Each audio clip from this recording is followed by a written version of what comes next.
मध्य प्रदेश के ग्वालियर में मौजूद ग्वालियर किले का निर्माण 8वीं शताब्दी में किया गया था।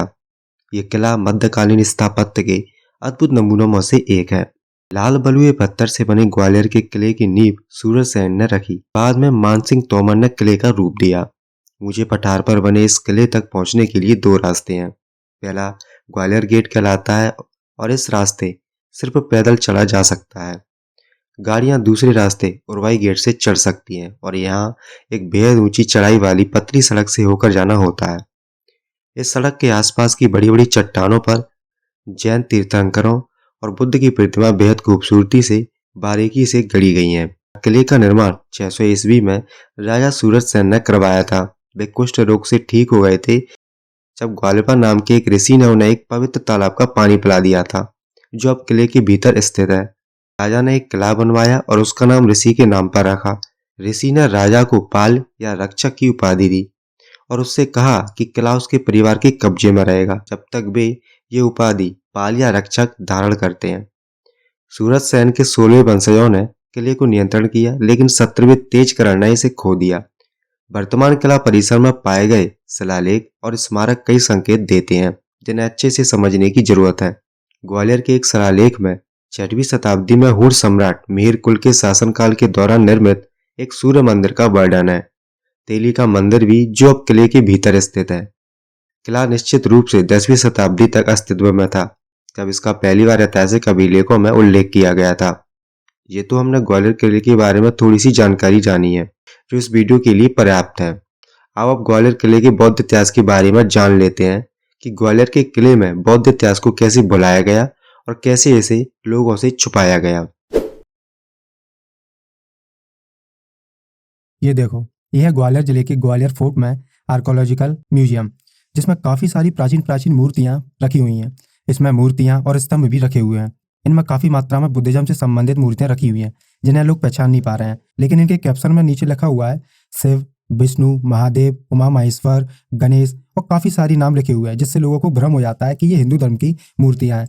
लेकिन मैं आपको बता दूं कि 11वीं सदी के बाद शैव, वैष्णव और शाक्त पंथ बने हैं, जिनसे होकर हिंदू धर्म बना था। अब जब ये शैव, वैष्णव और शाक्त पंथ बने तो उन्होंने बुद्धिज्म से संबंधित सारे मठों, विहारों, स्तंभों सबको नष्ट करना शुरू कर दिया और जिन्हें भी नष्ट ना कर पाए उन्हें परिवर्तित करना शुरू कर दिया। जिनमें से अवलोकितेश्वर बुद्ध, तारा बुद्ध, वज्रपाणी, चक्रपाणी, ये सब बुद्ध की अलग अलग रूपों की मूर्तियां थीं, जिन्हें इन्होंने कभी महेश्वर, कभी शंकर, कभी पार्वती, कभी विष्णु, इन सब का नाम दिया। इन्हीं मूर्तियों के बीच में आप एक बुद्ध की मूर्ति को देख सकते हैं, जिसका चेहरा टूटा हुआ है। आप लोग अच्छे से जानते हैं कि बुद्ध को नष्ट करने के लिए, उसे लोगों के मन से हटाने के लिए और उन्हें भुलाने के लिए ये सब कृत्य करते रहते हैं। यह देखो, यह है बुद्ध की मूर्ति, जिसके हाथ और सर को तोड़ दिया गया है। इस मूर्ति के आसपास भी कई सारी ऐसी मूर्तियां हैं, जैसे जैनों की भी, हिंदुज्म से संबंधित भी। हाँ, हिंदुज्म अभी का है। इसी म्यूजियम में महापशुपति शिवलिंग रखा हुआ है, जिसके बारे में मैं आगे बताऊंगा। म्यूजियम के बाहर आते ही काफी सारी आपको मूर्तियां देखने को मिल जाएंगी और काफी सारे स्तंभ देखने को मिल जाएंगे। इनमें जो स्तंभ है उनको हिंदू धर्म का शिवलिंग बना दिया, जबकि वो स्तंभ है ना कि शिवलिंग। दूसरा, जो बाहर मूर्तियां रखी हुई हैं उन्हें जैन धर्म से संबंधित और हिंदू धर्म से संबंधित बता दिया गया, लेकिन उनमें से कुछ मूर्तियां बुद्ध धर्म से संबंधित है। ये मूर्ति जर्जर हो चुकी है, यहाँ वहां से टूट फूट चुकी है, लेकिन इसका भी चेहरा टूटा हुआ है। अब आप इस मूर्ति को ध्यान से देखो। इस मूर्ति के पैरों के नीचे छोटी सी बुद्ध मूर्ति है, आपको दिख रही होगी। अब ऊपर जाते हुए आपको कई सारी बुद्ध की मूर्तियां दिख जाएंगी, छोटे छोटे रूपों में, जो ज्यादातर बुद्ध की मूर्तियों के आसपास लगी हुई होती हैं। ये जो बड़ी मूर्ति है वो बुद्ध की ही है। ग्वालियर किले के इस म्यूजियम में आपको काफी सारी मूर्तियां और स्तंभ बुद्धिज्म से संबंधित देखने को मिले हैं। नदी पहाड़ों से मिले किसी भी गोलाकार पत्थर को आज के शिवलिंग से जोड़ते हुए अपनी डपली बजाना अलग बात है, लेकिन आज के शिवलिंग की बनावट वाली आकृति को साक्ष्य के रूप में शिवलिंग बताओ तो जाने। ये किसी भी ब्राह्मणवादी लेखक की बस की बात नहीं है, लेकिन मैं आप लोगों को एक स्तूप की तस्वीर दिखा रहा हूँ जो बिल्कुल आज के शिवलिंग से मेल खाती है। ग्वालियर किले के अंदर एक म्यूजियम है। उस म्यूजियम के अंदर जाने पर गुप्तकालीन अष्टकोणीय स्तंभ रखा है, जो नरेसर और अमरोल से मिला है। उस स्तंभ को गौर से देखो। लोगों को भ्रमण के दौरान भ्रम पैदा करने के लिए शिवलिंग लिखा हुआ है। क्या कहीं से ये शिवलिंग दिख रहा है? ये स्तंभ पूरी तरह से बुद्ध चौकी या बुद्ध स्तूप दिख रहा है, ये शिवलिंग नहीं है। इस स्तंभ की आकृति बिल्कुल वैसी ही आकृति की जैसी दिख रही है जो बाकी की बुद्ध स्तंभों की आकृति होती है, जो आप अभी स्क्रीन पर देख रहे हैं। अच्छा, ये स्तूप इतना छोटा कैसे है? ये एक स्तूप है जो मूल स्तूप का एक छोटा सा प्रतिरूप होता है, जिसे मनौती या मन्नत स्तूप कहते हैं। मन्नत या मनौती स्तूपों का निर्माण यात्राओं और श्रद्धालुओं के द्वारा बुद्ध की श्रद्धा में किया जाता था और इसे धातु, पत्थर, कांच आदि से बनाया जाता था। लेकिन यहाँ देखो, यहाँ पे लोगों को शिवलिंग बताकर मूर्ख बनाया जा रहा है ताकि ये चालबाज लोग अपने नव धर्म को यानी हिंदू धर्म को बुद्धिज्म से पहले का बता सकें। पर प्रश्न तो ये है कि भारतीय पुरातत्व विभाग को ये कैसे पता चला कि ये शिवलिंग है? क्या उसकी आकृति आज के बनने वाले शिवलिंग की तरह दिख रही है? क्या उस आकृति पर लिखित कोई अभिलेख मिला, या ऐसी अपनी गपूर लीला को लोगों के मत्थे मढ़ रहे हो? अब यहाँ देखो, ये महापशुपति शिवलिंग की आकृति है। इसे भी जरा गौर से देखो। क्या ये कहीं से भी महापशुपति दिख रहा है? कहीं भी इस प्रकार की आकृति दिखे तो शिवलिंग बना दिया जाता है, चाहे उसका इतिहास या बनावट कुछ भी रही हो, लेकिन ये होगा शिव का लिंग ही। ऐसी अवधारणा आम जन में इन ब्राह्मणवादियों ने बना रखी है ताकि कुछ तो पेट पूजा का जुगाड़ हो जाए। इस स्तंभ को गौर से देखो, क्या ये कहीं से भी शिवलिंग दिख रहा है? इस पर गुप्त काल के बोधिसत्व की आकृति बनी हुई है जो नरेशन से मिला है। यहाँ भी लोगों में भ्रम पैदा करने के लिए उस पर महापशुपति शिवलिंग लिखा है, जबकि स्तंभ पर बना व्यक्ति जिस प्रकार से बैठा है वो बैठने का तरीका बिल्कुल भगवान बुद्ध का ध्यान आसन है। ऐसे काफी सारे स्तंभ है जिन पर बुद्ध को अंकित किया हुआ है। अब चलते हैं संग्रहालय के बगल में जहांगीर किला की तरफ। वहां किले की दीवारों को देखो। दीवारों पर भगवान बुद्ध की मूर्तियां बनी हुई हैं जो ध्यान मुद्रा में है। कुछ मूर्तियां जैन तीर्थंकरों की भी है। वहीं पर पास में ही एक आकृति और बनी हुई है जिसमें बोधि वृक्ष और बोधि वृक्ष के दोनों तरफ हाथी की कलाकृति बनी हुई है जो बुद्धिज्म से संबंधित है। इसके अलावा भी इस किले में काफी सारी बुद्ध मूर्तियां बनी हुई हैं जिन्हें भूलवश जैन मूर्तियां समझा जा रहा है। हालांकि वहां पर जैन मूर्तियां भी हैं, पर बुद्ध मूर्तियों को भुला दिया गया है। क्योंकि वो खंडित है इसलिए उन्हें पहचानना भी कठिन है। किले के गेट से ऊपर जाते हुए हमें आसपास चट्टानों पर काफी बुद्ध मूर्तियां देखने को मिलेंगी, जिससे हमें ग्वालियर के बुद्ध इतिहास के बारे में जानने और समझने को मिलता है। किले पर जाने के लिए दो रास्ते हैं।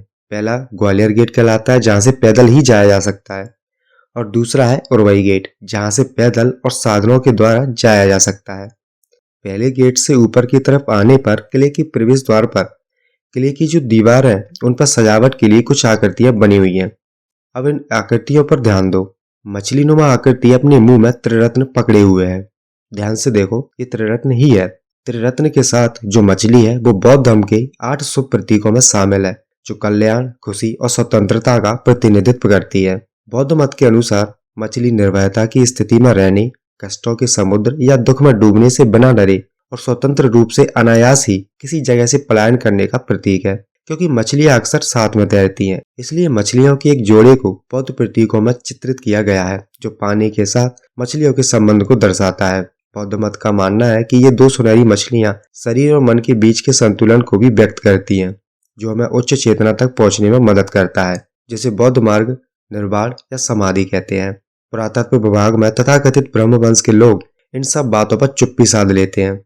आखिर ब्रह्मवंशियों का छुपा एजेंडा जो है कि लोगों को कट्टर हिंदुत्व के ढांचे में डालकर उन पर शासन और शोषण दोनों करना है। ग्वालियर दुर्ग के भूतल भाग में गुजरी महल स्थित है, जिसका निर्माण राजा मानसिंह तोमर ने 15वीं शताब्दी में करवाया था और दोनों के नाम महल के शिलालेखों पर अंकित हैं। गुजरी महल स्थित संग्रहालय मध्य प्रदेश का सबसे पुराना संग्रहालय है, जिसमें मध्य प्रदेश के पुरातत्व इतिहास से संबंधित महत्वपूर्ण शिलालेख भी रखे गए हैं और विदिशा के बेसनगर, पवाया से प्राप्त महत्वपूर्ण पाषाण प्रतिमाएं भी रखी हुई हैं। इस संग्रहालय में काफी सारी बुद्ध मूर्तियां हैं जो ज्यादातर टूटी हुई हैं, क्योंकि यहाँ पर काफी सारी मूर्तियां बुद्ध और बोधिसत्वों की हैं, जिन्हें विष्णु और शिव का नाम देकर लोगों को असल पहचान से दूर किया गया है। इस मंदिर के बाहर भी कई ऐसी मूर्तियां हैं जो बुद्ध मूर्तियां हैं, जिन्हें लोग विष्णु और शिव के रूप में पहचानते हैं, लेकिन आपको ये देखकर समझ ही आ रहा होगा कि ये किसकी मूर्तियां हैं। मंदिरों के बाहर जो बुद्ध स्तंभ, कमल के प्रतीक, सिंह स्तंभ, हाथी मूर्ति और बुद्ध मूर्तियां भी हैं जो आसानी से समझ में आ जाएगी।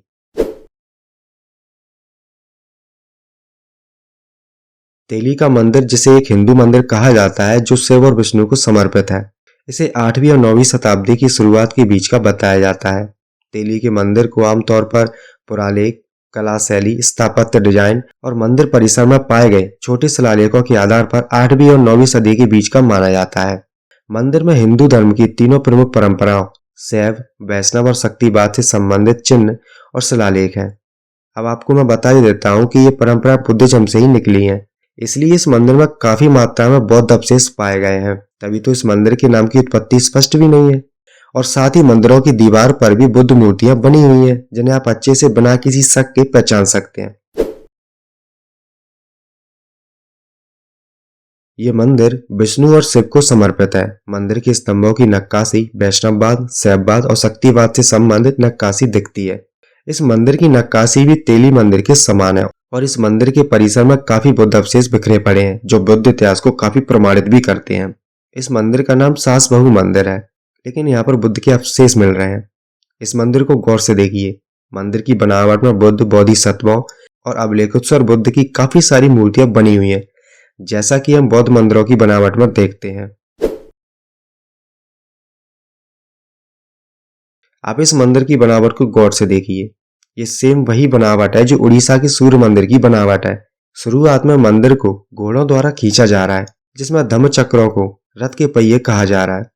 इस मंदिर के द्वार पर भी ऊपर की तरफ कुछ छोटी छोटी मूर्तियां बनी हुई हैं, जो बुद्ध की प्रतीत हो रही हैं, क्योंकि मंदिर के आसपास मूर्तियां बोधिसत्वों की मूर्तियां हैं, जिन्हें भूलवश विष्णु और शिव की मूर्ति कहा जा रहा है। और इस मंदिर के आसपास बुद्धिज्म से संबंधित काफी सारे साक्ष्य देखने को मिल जाएंगे। सबसे ज्यादा आश्चर्य की बात यह है कि इसमें अष्टांगिक मार्ग के चक्रों वाली बनावट की भरमार है, मतलब 8 तीलियों का धम्म चक्र। लेकिन इस चक्र की बनावट पर गौर फरमाए, ये 8 अंगों वाले मार्ग का प्रतीक चिन्ह अष्टांगिक मार्ग है। आप इसमें तीलियां भी गिन सकते हैं। हमने इस वीडियो में मध्य प्रदेश में स्थित ग्वालियर किले के बारे में काफी सारी जानकारी प्राप्त कर ली है। जिस किले को हिंदू राजाओं द्वारा बनवाया गया बताया जाता है, उस किले में बुद्ध और बुद्ध से संबंधित अवशेष देखने को मिल रहे हैं। क्या ये किला कहीं से भी हिंदू राजाओं की देन कही जा सकती है? जब यहाँ पर बुद्ध और बुद्ध से संबंधित अवशेष प्राप्त हो रहे हैं, इतने सारे बुद्ध अवशेष देखने को मिल रहे हैं, चाहे वो मंदिर हो, संग्रहालय हो, कहीं पर भी हर जगह बुद्ध ही मिल रहे हैं। आपने इस वीडियो में ग्वालियर की वो अनसुनी सच्चाई जानी, जिसे ये ब्राह्मणवादी लोग कभी भी आपके सामने नहीं आने देते और लोगों से छुपाकर भारत के मूल इतिहास को ही नष्ट करके रख देते हैं। इस तरह बुद्ध धर्म से बहुत सी चीजें चुरा ली गई हैं, क्योंकि भारत से बौद्ध धर्म खत्म हो चुका था। तो फिर मूर्ति हो, सिद्धांत हो, चैत्य हो, उन्हें थोड़ा सा तब्दील करके अपना बना लिया गया, क्योंकि भारत में इन कुकर्मों का विरोध करने वाला कोई था ही नहीं। और इस तरह बुद्ध के इतिहास को भुला दिया गया। हमारी बुद्ध इतिहास को लोगों के सामने रखने के लिए इस वीडियो को ज्यादा से ज्यादा शेयर करिए।